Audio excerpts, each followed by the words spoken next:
C'était un reportage de Charles Kouakou, commenté par Pierre Tebeu.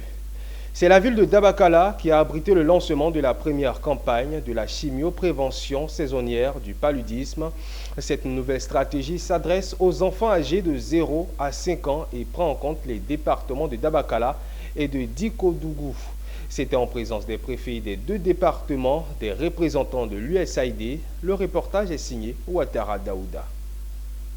3 591 256 cas de paludisme ont été rapportés en Côte d'Ivoire, dont 1 703 364 chez les enfants de 0 à 5 ans. Une situation qui préoccupe le gouvernement ivoirien.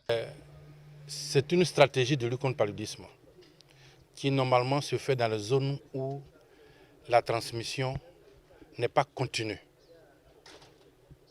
Mais en Côte d'Ivoire, vous savez que la transmission est continue.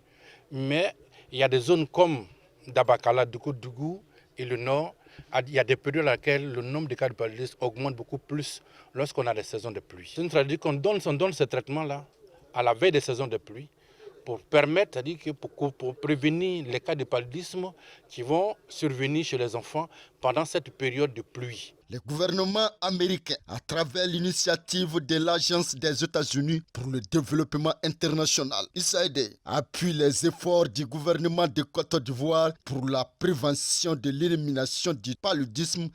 La chimioprévention saisonnière est une intervention qui a été scientifiquement prouvée efficace pour réduire la transmission du paludisme de plus de 40% chez les enfants de moins de 5 ans et prévenir environ 75% de tous les cas de paludisme chez les jeunes enfants. C'est tout le sens de cette cérémonie de lancement de la première campagne de chimio-prévention du paludisme saisonnière dans les districts sanitaires de Dabakala, région du Ambol, et de Dikodougou, région du Poro. Le médicament qui va être distribué, et j'insiste pour dire qu'il est distribué gratuitement. Les équipes auront à passer dans les maisons. À la fin de ce lancement, des ménages ont reçu les premières doses du traitement préventif du paludisme qui vont les protéger contre le paludisme.